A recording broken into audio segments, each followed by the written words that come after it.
มาขู่น้อยโพดเนาะ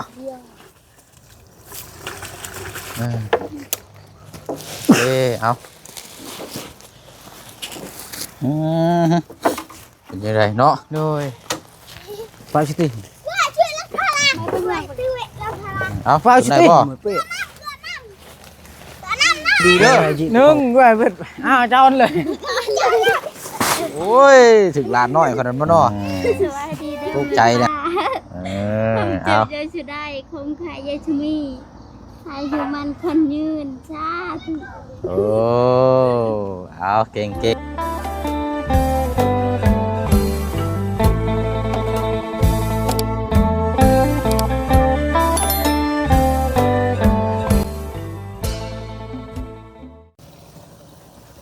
มาต่อกันเนาะหลังจากเขาได้แจ้งแล้วก็พูดคุยเรื่องไม้เนาะแจ้งพี่แจ้งน้องทำหูน้ำกันแล้วก็มาต่อกันพี่น้องเนาะพอดีว่าทางน้องอ่อนเนาะดวงเมลูกซี่โอ้ยห่างเหินกันหลายมื้อหลายวันหลายพี่น้องเนาะตั้งแต่มามอบเนี่ยอยู่ในกินเนาะเอาสบายดีเนาะเดี๋ยวจังพ่วงไปหาทางอาเจืองพี่น้องเอ้ยเดี๋ยวถามเบิ่งทางน้องอ่อนก่อนเนาะทางเมลูกซี่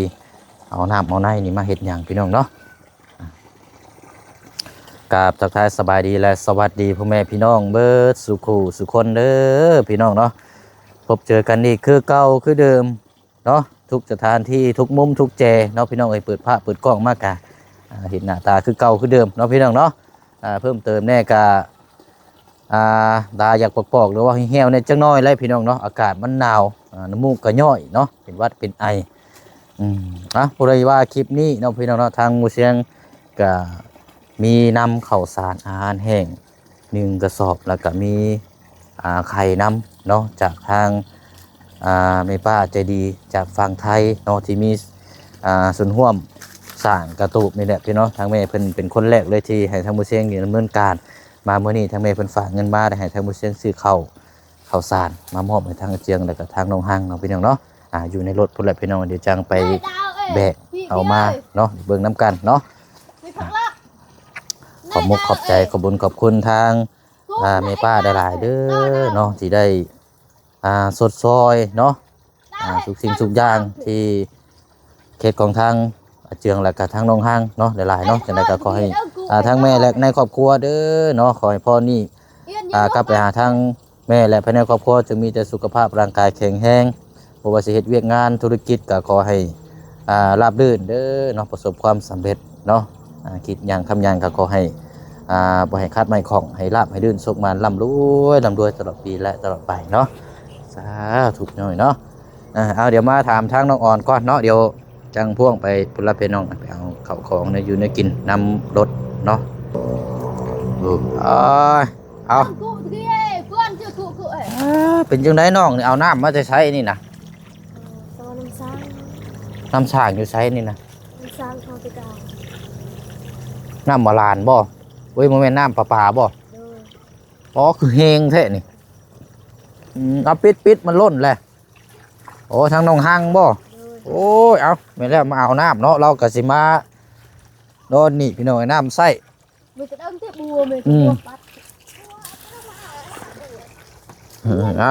มาขู่น้อยโพดเนาะเอาล่างก่อนมีแต่กี่พุ่นแท้คือข้างหน้าเนาะมาเลยอันนี้เอาน้ำนี่สิเห็นยังน้องอ่อนเอาจะปลูกผักบ่โอ้อยู่ใช่นะอยู่ชวนหันบ่โอ้ดีลายเนาะมันยังแตกบ่น่ะโอ้ยพอยเนาะอันนี้เนาะเจ้าหนึ่งทอดเชื่อมเขาเลยน้องเขายืมเขายังไม่ได้ทำน้องเขาตัดเอาน้องห้างเอาน้ำนี่แหละไปใส่ก้อนเนาะจะจังเอาเขาทำการไหม้อีกพี่น้อยเนาะไรแล้วเนาะ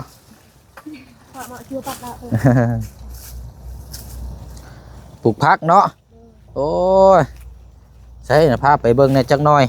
ใช่อันนี้บ่ได้มีไผปิดบ่ซะนี่นะ ลูกเฮาปิด เออ บ่ใจอ่ะ ไปปิดน้ำก่อนเนาะโล่นทิ่มได้นี่บ่เป็นหยังยูนลงไปพุ่นละให้มันไปพุ่นน้ำมันจังบ่ทางมันจังบ่เปื้อนเดี๋ยวลูกจะไปปิดเด้อเนาะเอาไปเบิ่งสวนผักเราจังหน่อยก่อนอันมันนี่เจ้าปลูกแล้วเบิ่นล่ะบ่นี่ปลูกเป็นคุมเป็นบ่อเนาะ ยังบ่นั้นเขาได้ปลูก เฮาอยู่พุ่นยังบ่ทันได้ปลูกบ่ เฮามือแห้ง อืมเมื่อยแล้วเนาะเฮ็ดหลายสิ่งหลายอย่างใช้สวนผักยังบ่ทันได้อันเป็นนานบ่นี่ นี่ไปปลูกเพชร ผักบัวเนาะโอ้ออกเลยผักบัว เพชรยัง ผักบัวตัวนี้กับผักกาดผักชีบ่ พร้อม ผักหอมใครอยู่เนื้อที่ลายอยู่เนาะเห็ดคู่ยาวๆเอาหลายเห็ดคู่ยาวๆเป็นแถวยาวๆเลยเจ้าตัดเอาโลดว่าจะปลูกหยังมันจังสบายเนาะเอาเห็นแล้วเนาะปลูกผักให้มันงามๆเด้อบ่เชียงสิมาขอเมื่อกินน้ำแน่พอได้ใช้แจวพอได้ใช้ป่นเนาะเอาเดี๋ยวให้น้องเพิ่นเฮ็ดเวียกเฮ็ดงานเป็นออกมาต่อทางเจืองพี่ก่อน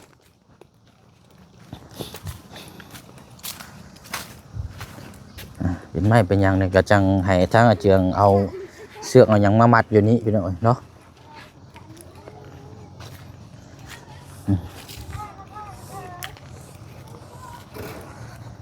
ป้ามันยังพื้นดัวเนาะกองเข่งอยู่บาดนี่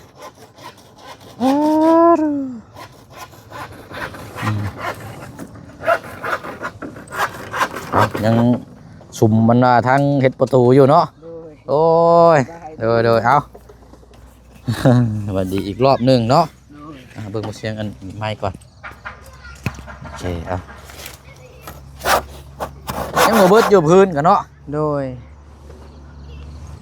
โอ้ข้าเจ้าก็ตั้งใจเนาะ โดย ป้าโอ้มาเลยพี่น้อง ตัวนี้แหละน้องสองคนหันน้องเรียน อ๋อข้างหลังเนี่ยบ่ โดย น้องของน้องเดียนเนาะ โดย ผู้นี้กับผู้นี้เนาะ โดย เอาค่อยๆลูกค่อยๆเบิดแล้วบ่ถามเพิ่นอยู่หาเบิดแล้วบ่ แง่เชื่อป่ะ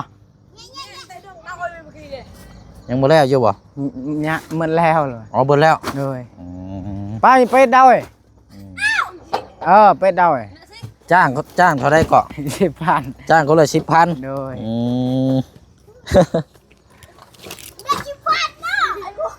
3 คน10,000บ่ แม่น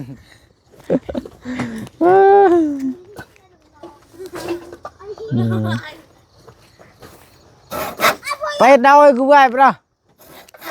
ป้าแกก็ต้องเปิดApril 3 คน 10,000ต่อราคาเลยวันนี้โอ้ยเจ้าเชื่องบาทนี่ คือเติม5,000แค่ป้าเอา แล้วเบิดคักแล้วบ่ โดย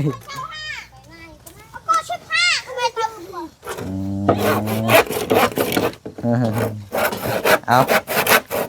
ใช้ยังลายตัวอยู่บ่ล่ะแล้วเราบ่จะตัด โด อัน ย นี้ แล้วแต่นี่เฮ็ดตัว79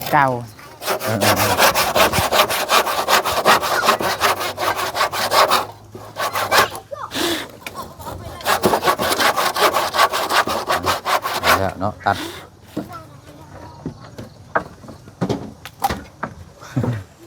ใช้บ่ได้มาหับเงินบ่แล้วหรอว่ามาเอาเงินนะแม่เอาแล้วเวียกก็มาเอาเงินแล้วเฮ้ยบ่เนาะมาเลยแม่ล่ะพากันมาเอาเงินเร็วสิเอาเงินให้หั่นโอ้ต้องเลี้ยงเขานำได้นี่เนาะ โดย เอาเลี้ยงเขาในตารางนำบ่ โดยบ่เอาไว้นั้นเลย ไว้นี่บ่ เออให้เอา จังเลี้ยง ให้ เขาเนาะ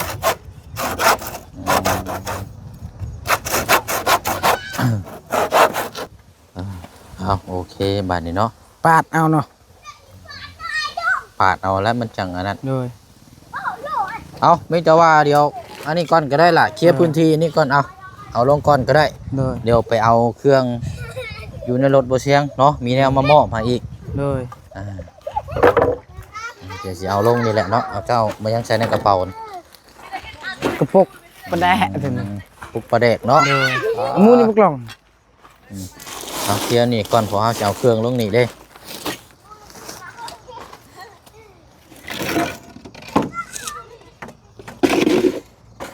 โอเคได้แล้วเนาะ โดย ไปเนาะไปเอาอยู่แล้วอยู่รถพุ่นแล้วเนาะ โดย ทางน้องหังจะเอามาได้อยู่บ่นี่เนาะว่า ได้ น้อง หลักเล่นค่ะ ฮะ สลักเล่นได้อยู่ เราบ่ให้บ่ บ่ อันเรานั่งแป๊บนึงเนาะ โดยเราได้เล่น โอ้ได้ล้อได้รถดินเนี่ยเนาะ โดย ไปซะไปพอไปพอมาเฮาเนาะ โดย ได้เจ้าของก็สิล่มละบัดนี้เอาเนาะนั่งเล่นอะไรก่อนแป๊บนึงพอรถนี่ถอยเข้ามาพี่บ่ได้อันนี้ ยันตะปูลาย ตะปูลายได้พี่น้อยบอกเลยปูลายเสร็จเอาโอเคเนาะ โดย ทางอาเจืองนี่จังใดก็นักอยู่แล้วเจ้าเนาะ โดย ปึ๊บเฮ้ยกูบ่เห็น ไหวอยู่บ่ บ่ไหวแหละคนเดียว 50 กิโล โดย ไปกระดังน่ะ มาดึงออกมาล่ะเนาะเอานี่ทางน้องห้างมาเอาไข่เจ้าเอาไข่โอ้นี่ทางพอเราดึงมาสักกิโลเนาะ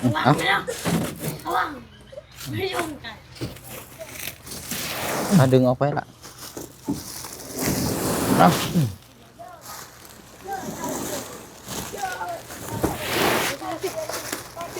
โอ้เอา เรียบบ่ ไข่ เอ้ยช่วยหนึง แตะ ช่วยหนึง ไปเอาขึ้นบ้ารถ เบิ่ง หนึ่งปึ๊บโอ้ยไป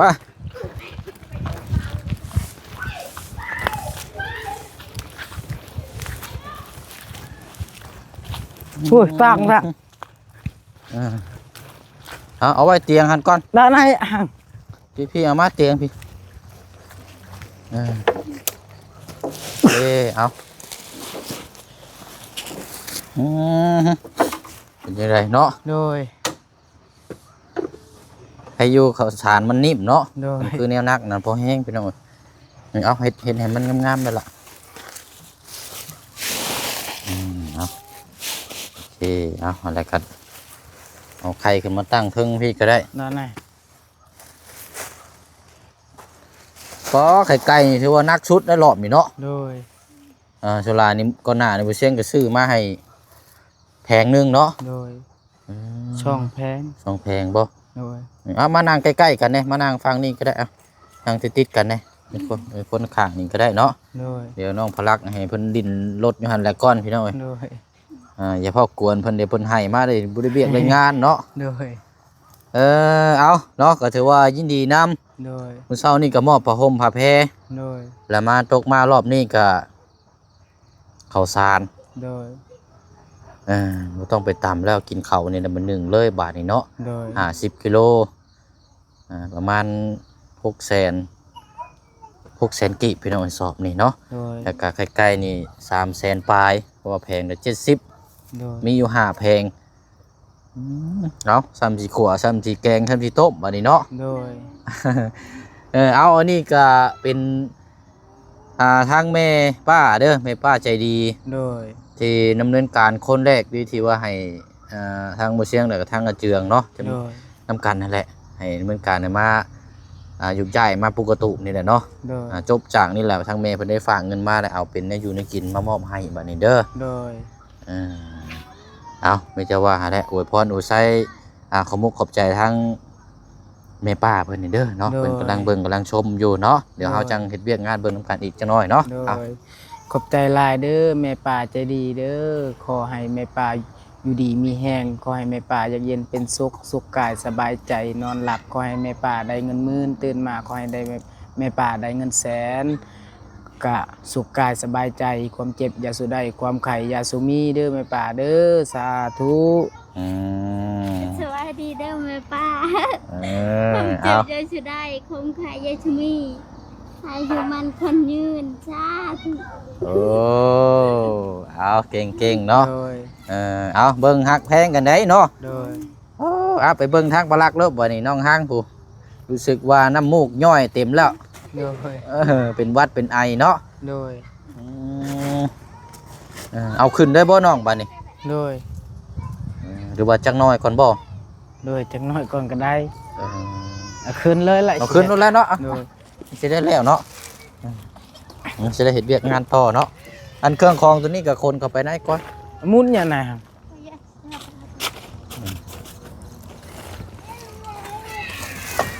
ซุกเข้าไปในก้อนเครื่องคองอุ่นนักเด้นี่หาเพลงหาเตะปุ๊บ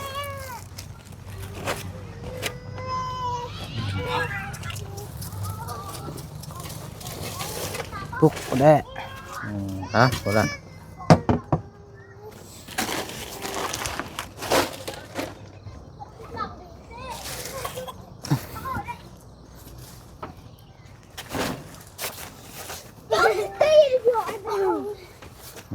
ฮะเอาเข้าเอาบันจับโจมยูนขึ้นนี่แล้วก็จังลากเข้าไปในพุ่น โดย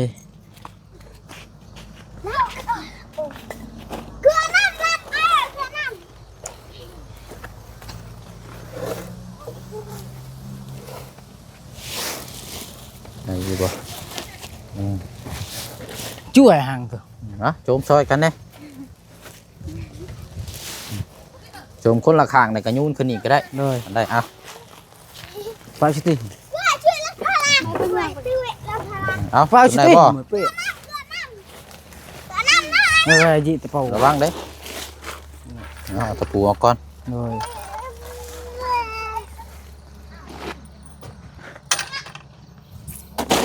เอา คือหัวพลักแล้วจัง เนาะเรียบร้อยได้หาระวังได้ถูกลูกได้ดีๆได้ จะเราหยุดเลย หนึ่ง นับหนึ่งสองสามนี่นะ อู้น้องห่าง โอ้ย ช่วยเอา เอาระวังเลยดีๆเด้อ หนึ่งด้วยเพิ่นอ้าวเจ้าอันเลย โอ้ยถึงลานน้อยขนาดนั้นเนาะตกใจนะหานขึ้นมาทั้งมืดมาดิ โดย เอ้ยเอาลงเข้าไปในคนแหละเนาะ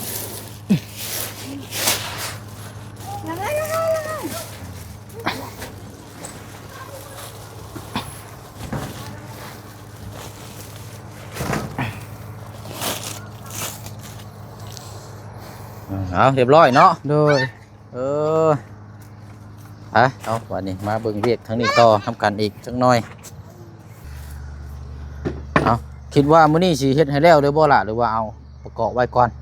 แล้วรู้ละ ฮะ เฮ็ดแล้ว เอาบานพับอย่างมีนะบ่ บ่มี เอาต้องไปซื้อบานพับมาเด้ออย่างน้อยก็2โตเนาะ โดย แล้วก็ต่อล็อกกุญแจหั่นอีกโอ้โหพับมาเด้ตัวนั้นนํ โดย หรือว่าเจ้าสิใช้เฮ็ดก่อนล็อกนํก็อีกมีอยู่2-3อย่างนะ โดยบ่เฮ็ดแล้วมื้ออื่นกันแหละอย่างเดียว เอาโอ้ยโอ้ย ของชาย ถือเข้าเจ้าของลำบากนี่เจ็บบ่ เจ็บแหละ กูเข้าแต่งพอแห้งอยู่แล้วไม่มันโล่งเด้เนาะ ไม้นี่คัก ผ้าคือว่าตรงเนาะ โดย เป๊ะเลยคักอีโดอันนี้ไม่ตัวนี้เจ้าสิเฮ็ดแบบไรนี่นะเฮ็ด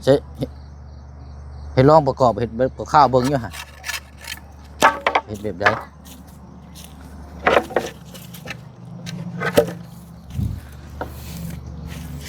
เฮ็ดแบบนี้แหละ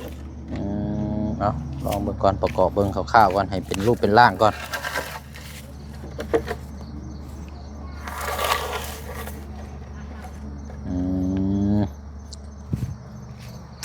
ตัวนี้ก็เฮ็ดแบบนี้ อ๋อตัวนี้ตัวจับตัวนี้เนาะ โดย ต้องใส่ประมาณ3โต๊ะเนาะ แม่น ผ้าอีกบ่ตัวหนึง ตัวนี้ก็ได้ ตัวนี้เนาะเอาต้องบ่ผ้าอย่าไปหยังใส่แบบนี้ลบไปหยังตัวนี้ โดยใส่แบบนี้ก็ได้ เอาเรากลับมาประกอบนั่นตอกตะปูใช้ก็ได้เด้อนี่เนาะ โดยก็ใส่ไม่ยังนะห้องพับในนี้ อืมเอาลองจัดแจงเบิ่งเนาะล่ะเนาะ โดย จังใดก็เดียวก็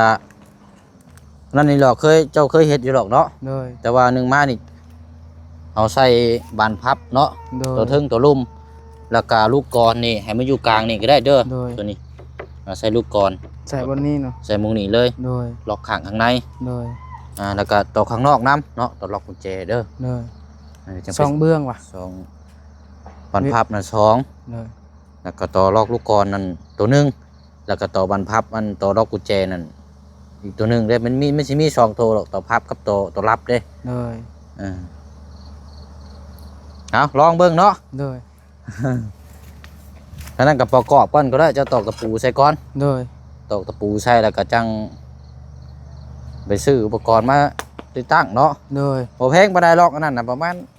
10เช้านี่แหละ โดย โอ้ยเอาไปเอามาแบตโทรศัพท์เบิดเด้อบาทนี่พี่น้องเนาะเรืออันนี้หนึงไปซะเนาะมีแต่ว่าอันนั้นแหละเดี๋ยวอ้ายสิเข้ามาแจ้งเพิ่มเติมน้ำกันอีกเด้อ โดย มีหยังจะมาพูดมาคุย โดย เอาจังใดก็พากันเบิ่งแย่งก็ได้เนาะ โดย นอนคืนแรกก็ระมัดระวังเนาะ โดย นอนก็ขอพรขออย่างบอกเจ้าที่เจ้าทางคืออ้ายบอกให้ได้เด้อ โดย กล่าวถึงคุณพัชรีธนไตรอยู่ศักดิ์สิทธิ์อยู่ติดทางแถวพันธุ์ซาดนี่แหละเนาะ โดย ให้เพิ่นมาปกป้องรักษาขอโชคขอลาภนํเพิ่นให้ได้เด้อ โดย เอาสบายดีเนาะ โดยสบายดี โดยไปก็เด้อทางนั้นเด้อ โดย เอาว่าบาสิโตจะนอนแบตเบิดพี่น้อยเนาะโอ้ยเดี๋ยว3%มืดจึคืออยู่บัดนี้เนาะจังไรก็เดี๋ยวติดตามเบิ่งน้ำกันอีกเนาะพี่น้องเนาะสำหรับทางเฮ็ดของทางอาเจืองแล้วก็ทางน้องหางเนาะเดี๋ยวคลิปนี้ทางบุเชียงลาพี่ละน้องไปก่อนเนาะขอบมุกขอบใจขอบบุญขอบคุณสาธุอนุโมทนาบุญกับทางแม่ใจดีหลายๆเด้อเนาะจากฝั่งไทยเนาะจังไรก็ขอให้บุญรักษาเทวราคุ้มครองคิดหยังทำหยังก็ขอให้มีแต่ความสุขความเจริญ